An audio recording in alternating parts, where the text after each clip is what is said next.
Hey guys, welcome back to part 3 of talking about Will Smith's philosophy. Let's get going.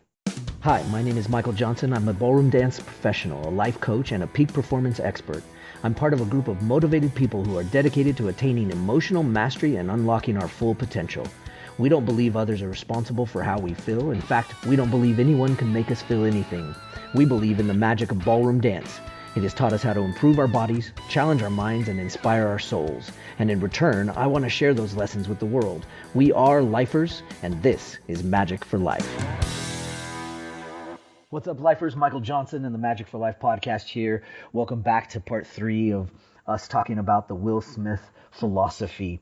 We are so excited that you're joining us again here today. I hope the first 2 parts of this 3-part episode have been fun for you to listen to. I know that this one interview has so much stuff packed into it, and it's so fun to watch. I highly encourage you to go and look it up on YouTube and watch it for yourself so that you can hear it straight from his lips, not just me reading it.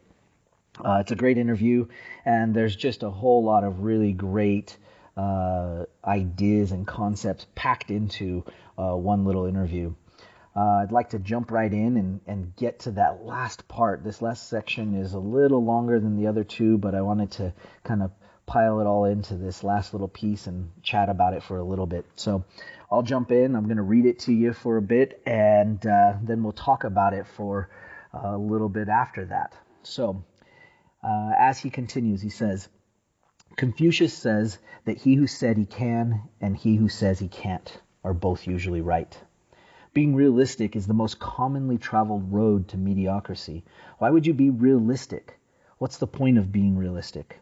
I'm going to do it. It's done. It's already done. As soon as I decide it's done, it's already done. Now we just got to wait for y'all to see it. It's unrealistic to walk into a room and flick a switch and lights come on. Fortunately, Edison didn't think so. It's unrealistic to think you're going to bend a piece of metal and fly people over an ocean in that metal. That's unrealistic. But fortunately, the Wright brothers and others didn't believe that. It just seems like such a ridiculous idea to me to embrace the idea that it's not going to happen or it's not real for that to happen. As soon as you say it, now you just made it real. Our thoughts, our feelings, our dreams, our ideas are physical in the universe.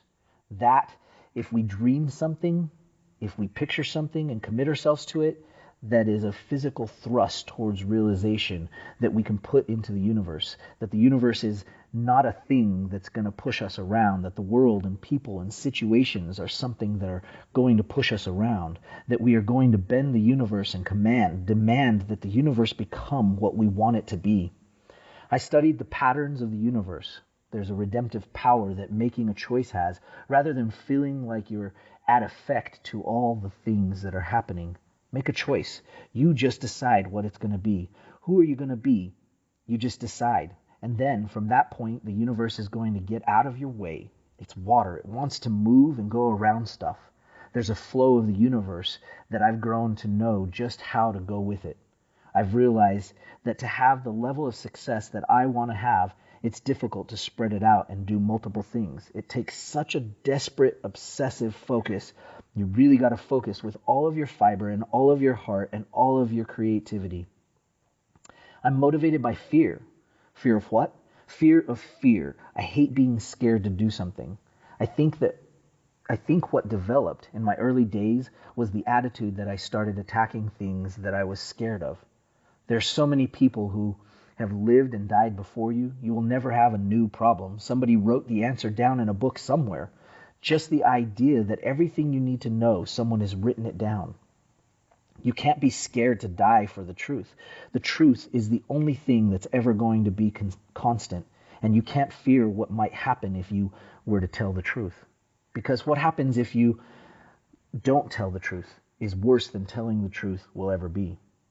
Don't ever let somebody tell you you can't do something. Not even me. You got a dream, you got to protect it. People can't do something themselves. They want to tell you you can't do it. You want something? Go get it. Period.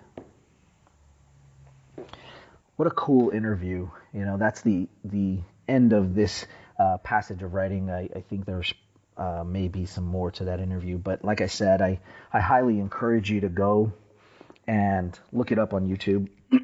You can find pieces and parts of it if you don't have much time. Just watch little chunks of it. But there's tons of interviews, and Will Smith is so consistent. He's so consistent. So from one interview to the next, you'll hear that he believes this and that he lives it and that he strives towards it. Now, I'm not one to put him up on a pedestal, or anybody for that matter, because we all are human and we all have our imperfections. We all do things wrong. And so with fear of saying that he is the meta and that he is the only one you should look at or listen to, I encourage you to listen to the idea, the concept, because where did he get these ideas from? He said it himself as he talked through this last passage.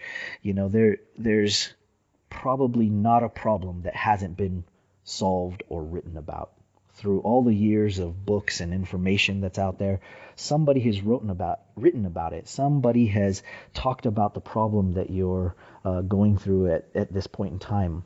Look for it, find it, search it out, and understand how they got through it. One of the pieces that really stands out to me, and any one of my students that hang out with me or work with me know that this is something that I believe truly. Being realistic is the most commonly traveled road to mediocrity. You'll rarely hear me use the word realistic because of that main thing. Why would you be realistic is what he says. What's the point of being realistic? The idea of real is very interesting because electricity wasn't real. That wasn't something that people felt like they could handle or manage, but we found a way. Flying as a human wasn't possible, and it wasn't realistic. And I'm sure that as those Wright brothers and others, because there were others working on it at the time, worked toward that goal, I'm sure there were plenty of people around them that were telling them that it wasn't realistic. And they just kept moving forward, and they just kept taking a shot. It's crazy that this idea of being realistic is so commonly said. How many times, maybe from a parent or from some peer or coworker around you, has somebody said to you, you know what, you've got to be realistic. And it's the children of the world that look at their parents and they go, no, I'm not going to be realistic. I'm going to be unrealistic. I'm going to go after something, and maybe you can't see it, and maybe you can't feel it and know that it's going to happen, but I know. So I oftentimes, as I work with my clients in all areas, we talk about this idea of having reasonable but lofty goals. The idea that reasonable says, hey, if I want to lose 20 pounds in 1 week, it's probably not reasonable without doing something detrimental to my being. But lofty is, I want to attain something that's outside of my range, and we want to shoot big. I oftentimes tell my young clients, my young dancers and athletes that I work with, that my job is to get your hopes up. So if you're one of them, don't forget, it's time to get your hopes up. It's time to be unrealistic and look at things and say, yeah, I'm going to make that happen. I don't care if it hasn't been done before. I'm going to find a way. I'm going to create it. I'm going to change the world. And it's okay to have lofty goals. In fact, it is absolutely necessary. We can't allow the world to push us around and tell us what is realistic, or we will stand still, stagnant. And as Will Smith talked about, the universe has that flow. He talked about water in here, and the idea that water wants to flow and it wants to move. And water is so cool. If you've studied anything by Bruce Lee, or maybe you haven't, go look up some of his philosophies as well. He talks about water, and that's a famous one. You can look it up on YouTube. And the idea that we should be like water. Water's soft and it flows and it moves. Water can be hard and it can crash and it can be destructive and powerful, but it can be healing. Water has so many amazing properties. And so to be like water is a goal. Adapt, adjust, move. Be rigid when you need to, be soft when you need to, and adapt. At the end of this interview, he says, don't ever let somebody tell you you can't do something. Not anybody. And you have to really consider that idea that you're not going to let anybody tell you you can't do something. As you go through life, you've already had that. You've already had people say you can't do this or you can't do that. Figure out what you want. Figure out what your lofty goals are. Figure out what it is that you want and get clear on it. And as he said early in the interview, get perspective on the direction you want to go, because then in the moment, the emotional states won't deter you in the wrong way, because you'll have perspective. You'll know exactly what you want, and you can utilize your great emotional states as well as your mind and your soul and your body as a single unit to move towards what it is that you'd like. I love this interview. I hope you've enjoyed listening to it, and I hope you enjoyed some of the analyzation. I'd love to hear what you think about it and maybe how some of these things have changed your world and your life. Feel free to send us an email or make a comment if you're listening to it somewhere where you can leave a comment on iTunes or wherever it is you listen to your podcast. And don't forget, if you know somebody that you think this podcast would help and or change their world and their life, please help share it with them.